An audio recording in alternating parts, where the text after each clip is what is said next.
Kalaburagi central ಜೈಲಿನಿಂದ ಮೂವರು ಕೈದಿಗಳು ಪರಾರಿ case ವಿಚಾರಕ್ಕೆ ಸಂಬಂಧಪಟ್ಟಂತೆ ಕಲಬುರಗಿಯಲ್ಲಿ ಬೆಳ್ಳಂಬೆಳಗ್ಗೆ ಪೊಲೀಸರ ಗುಂಡಿನ ಸದ್ದು ಕೇಳಿಬಂದಿದೆ. ಕಲಬುರಗಿ ಸೆಂಟ್ರಲ್ ಜೈಲಿನಿಂದ ಮೂವರು ಕೈದಿಗಳು ಈಗಾಗಲೇ ಪರಾರಿಯಾಗಿದ್ದರು. ಆ ಕೇಸು ವಿಚಾರಕ್ಕೆ ಸಂಬಂಧಪಟ್ಟಂತೆ ಕಲಬುರಗಿಯಲ್ಲಿ ಬೆಳ್ಳಂಬೆಳಗ್ಗೆ ಪೊಲೀಸರ ಗುಂಡಿನ ಸದ್ದು ಕೇಳಿದೆ. ಕಲಬುರಗಿ ಜೈಲಿನಿಂದ ಎಸ್ಕೇಪ್ ಆಗಿದ್ದಂತಹ ಕೈದಿ ಮೇಲೆ ಫೈರಿಂಗ್ ಅನ್ನ ಮಾಡಲಾಗಿದೆ. ಸಜಾ ಕೈದಿ ಮೇಲೆ ಫೈರಿಂಗ್ ಅನ್ನ ಮಾಡಿ ಬಂಧಿಸಿದ್ದಾರೆ ಪೊಲೀಸರು. ಕೈದಿ ಸಂತೋಷನ್ನ ಭೇಟಿಯಾಡಲು ಪೊಲೀಸರು ಈಗಾಗಲೇ ತೆರಳಿದ್ರು. ಪೊಲೀಸರ ಮೇಲೆಗೆ ಆತ ಹಲ್ಲೆಯನ್ನ ಮಾಡಲು ಯತ್ನಿಸಿದ್ದಾರೆ. ಹಲ್ಲೆಗೆ ಯತ್ನಿಸಿ ಪರಾರಿಯಾಗಲು ಈತ ಪ್ರಯತ್ನವನ್ನ ಪಟ್ಟಿದ್ದ. ಆತ್ಮರಕ್ಷಣೆಗಾಗಿ ಕೈದಿ ಕಾಲಿಗೆ ಗುಂಡನ್ನ ಹಾರಿಸಿದ್ದಾರೆ ಪೊಲೀಸರು. ಘಟನೆಯಲ್ಲಿ ಈಗಾಗಲೇ ಇಬ್ಬರು ಪೊಲೀಸ್ ಕಾನ್ಸ್ಟೇಬಲ್ಗೂ ಕೂಡ ಗಾಯ ಆಗಿದೆ. ಕಾನ್ಸ್ಟೇಬಲ್ ಕಲ್ಯಾಣ್ ಮತ್ತು ಪ್ರಕಾಶ್ ಮೇಲೆ ಹಲ್ಲೆಗೆ ಯತ್ನಿಸಲಾಗಿದೆ. ಕೈದಿ ಸಂತೋಷ್ ಮತ್ತು ಪೊಲೀಸ್ ಸಿಬ್ಬಂದಿಗೆ ಜಿಮ್ಸ್ನಲ್ಲಿ ಈಗಾಗಲೇ ಚಿಕಿತ್ಸೆಯನ್ನು ಕೂಡ ಕೊಡಿಸಲಾಗ್ತಾ ಇದೆ. ದೃಶ್ಯಾವಳಿಗಳಲ್ಲಿ ನೀವು ಕೂಡ ಇದೀಗ ಗಮನಿಸ್ತಾ ಇರಬಹುದು. ನಿನ್ನೆಯಷ್ಟೇ ಕೈದಿಗಳು ಪರಾರಿಯಾಗಿದ್ರು. ಸಾಕಷ್ಟು ಚರ್ಚೆಗೆ ಗ್ರಾಸವಾಗಿತ್ತು ಈ ವಿಚಾರಕ್ಕೆ ಸಂಬಂಧಪಟ್ಟಂತೆ.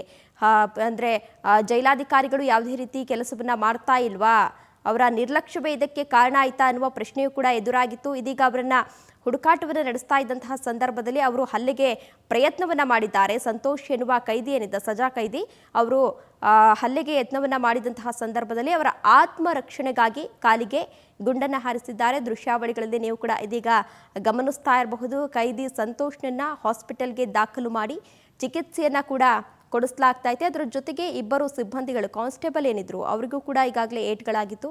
ಅವರನ್ನು ಕೂಡ ಹಾಸ್ಪಿಟಲ್ಗೆ ದಾಖಲು ಮಾಡಿ ಚಿಕಿತ್ಸೆಯನ್ನ ಕೊಡಿಸಲಾಗ್ತಾ ಇದೆ. ಅಪರಾಧಿಗಳು ಸೆಂಟ್ರಲ್ ಪ್ರಿಸನ್ನಿಂದ ಪರಾರಿಯಾಗಿದ್ರು. ಆ ಒಂದು ಹಿನ್ನೆಲೆಯಲ್ಲಿ ದೂರಿನ ಮೇರೆಗೆ ಫರ್ತಾಬಾದ್ ಪೊಲೀಸ್ ಸ್ಟೇಷನ್ ಅಲ್ಲಿ ಒಂದು ಪ್ರಕರಣ ದಾಖಲಾಗಿತ್ತು ಮತ್ತು ಪತ್ತೆಗೋಸ್ಕರ ಈ ಪರಾರಿಯಾದ ಕನ್ವಿಕ್ಟ್ ಪ್ರಿಸನರ್ಸ್ ನ ಪತ್ತೆ ಮಾಡಲಿಕ್ಕೆ ವಿಶೇಷ ತಂಡಗಳನ್ನ ಮಾಡಲಾಗಿತ್ತು. ನಗರ ಪೊಲೀಸ್ ವತಿಯಿಂದ ಮತ್ತು ವಲಯ ಈಶಾನ್ಯ ವಲಯ ವತಿಯಿಂದ ಡಿಐಜಿ ಮತ್ತು ಎಸ್ಪಿ ಬೀದರ್, ಎಸ್ಪಿ ಗುಲ್ಬರ್ಗ ಮತ್ತು ಸುತ್ತಮುತ್ತಲಿನ ಜಿಲ್ಲೆಯವರಿಗೂ ಕೂಡ ನಾವು ಅಲರ್ಟ್ ಮೆಸೇಜ್ ಗಳನ್ನ ಕಳುಹಿಸಿ ವಿಶೇಷ ಮಲ್ಟಿಪಲ್ ಟೀಮ್ಸ್ ಗಳನ್ನ ಮಾಡಲಾಗಿತ್ತು.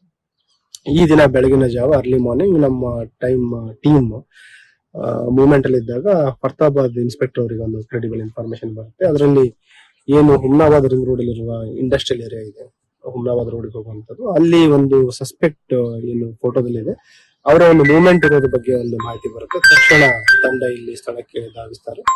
ಬಂದು ನೋಡಿದಾಗ ಏನು ಒಬ್ಬನು ಸಜಾ ಅಪರಾಧಿ ಇದ್ದಾನೆ, ಸಂತೋಷ್ ಬಸಪ್ಪ ಮೇತ್ರೆ ಅಂತ, ಅವನು ಓಡಿ ಹೋಗೋದು ನೋಡ್ತಾರೆ. ತಕ್ಷಣ ಅವನನ್ನು ಹಿಡ್ಲಿಕ್ಕೆ ಬಂಧಿಸ್ಲಿಕ್ಕೆ ಹೋದಾಗ ಅವನು ಮಾರಣಾಂತಿಕ ಹಲ್ಲೆ ಮಾಡ್ತಾನೆ. ಅದರಲ್ಲಿ ಅವನ ಹಲ್ಲೆಯಲ್ಲಿ 2 ಜನ ಸಿಬ್ಬಂದಿ ಅವರು ಕಲ್ಯಾಣಿ ಮತ್ತು ಪ್ರಕಾಶ್ ಅಂತ ಪೊಲೀಸ್ ಸಿಬ್ಬಂದಿ. ಇದೇ ವಿಚಾರಕ್ಕೆ ಸಂಬಂಧಪಟ್ಟಂತೆ ಹೆಚ್ಚಿನ ಡೀಟೇಲ್ಸ್ ಅನ್ನ ನೀಡಲಿದ್ದಾರೆ ನಮ್ಮ ಪ್ರತಿನಿಧಿ ಅನಿಲ್ ಸ್ವಾಮಿ. ಅನಿಲ್ ಸ್ವಾಮಿ, ಯಾವ ರೀತಿ ನಡೀತಾ ಇತ್ತು ಕಾರ್ಯಾಚರಣೆ, ಸದ್ಯದ ಪರಿಸ್ಥಿತಿ ಹೇಗಿದೆ ಕೈದಿ ಹಾಗೂ ಸಿಬ್ಬಂದಿದು? ನಿಜಕ್ಕೂ ಕೂಡ ಕಲಬುರಗಿ ಸೆಂಟ್ರಲ್ ಜೈಲಿನ ಏನೊಂದು ಬ್ಯಾರಕ್ ನಲ್ಲಿದ್ದ ಇಬ್ಬರು ಪೋಕ್ಸೋ ಪ್ರಕರಣದ ಆರೋಪಿಗಳು ಮತ್ತು ಓರ್ವ ಕೊಲೆ ಪ್ರಕರಣದ ಬಂಧಿಯಾಗಿದ್ದರು. ಸಜಾ ಬಂಧಿಗಳು ಕಲಬುರಗಿ ಸೆಂಟ್ರಲ್ ಜೈಲಿನ ಕಾಂಪೌಂಡ್ ಹಾರಿ ಪರಾರಿಯಾಗಿದ್ದರು.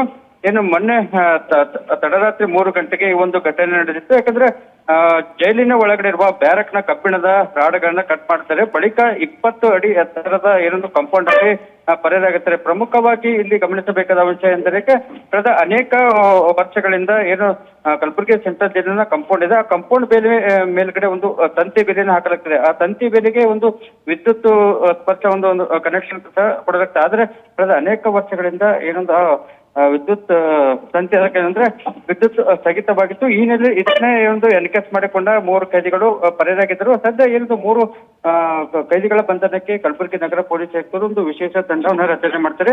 ಒಂದು ತಂಡ ಬೀದರ್ ಹುಮ್ನಾಬಾದ್ ಮಾರ್ಗದಲ್ಲಿ, ಮತ್ತೊಂದು ಮಹಾರಾಷ್ಟ್ರ ಗಡಿಯಲ್ಲಿ, ಹೀಗೆ 3 ತಂಡಗಳು ಬೇರೆ ಬೇರೆ ಕಡೆ ಅಂದ್ರೆ ಅವರ ಹುಡುಕಾಟ ನಡೆಸುತ್ತಿದ್ದ ಸಂದರ್ಭದಲ್ಲಿ ಬೀದರ್ ಜಿಲ್ಲೆ ಹುಮ್ನಾಬಾದ್ ಬಳಿ ಸಂತೋಷ್ ಎಂಬಾತನನ್ನ ಬಂಧಿಸಿದ್ದಾರೆ. ಬಂಧಿಸಿ ಆತನನ್ನ ಕರೆತರುವಾಗ ಆತ ಪೊಲೀಸರ ಮೇಲೆ ಮಾರಣಾಂತಿಕವಾಗಿ ಹಲ್ಲೆ ಮಾಡಿ ಪರಾರಿಯಾಗಲು ಯತ್ನಿಸಿದ್ದಾರೆ. ಈ ಸಂದರ್ಭದಲ್ಲಿ ಕಲಬುರಗಿ ನಗರದ ಸಿಸಿಬಿ ಪೊಲೀಸರು ಆತ್ಮರಕ್ಷಣೆಗಾಗಿ ಆತನ ಮೇಲೆ ಫೈರಿಂಗ್ ಮಾಡಿದ್ದಾರೆ. ಫೈರಿಂಗ್ ಮಾಡಿದ ತಕ್ಷಣ ಆತನನ್ನ ಕುಸಿದು ಬಿದ್ದಾಗ ತಕ್ಷಣವೇ ಆತನನ್ನ ವಶಕ್ಕೆ ಪಡೆದು ಕಲಬುರಗಿ ನಗರದ ಟ್ರಾಮಾ ಕೇರ್ ಸೆಂಟರ್ಗೆ ದಾಖಲಿಸಿದ್ದಾರೆ.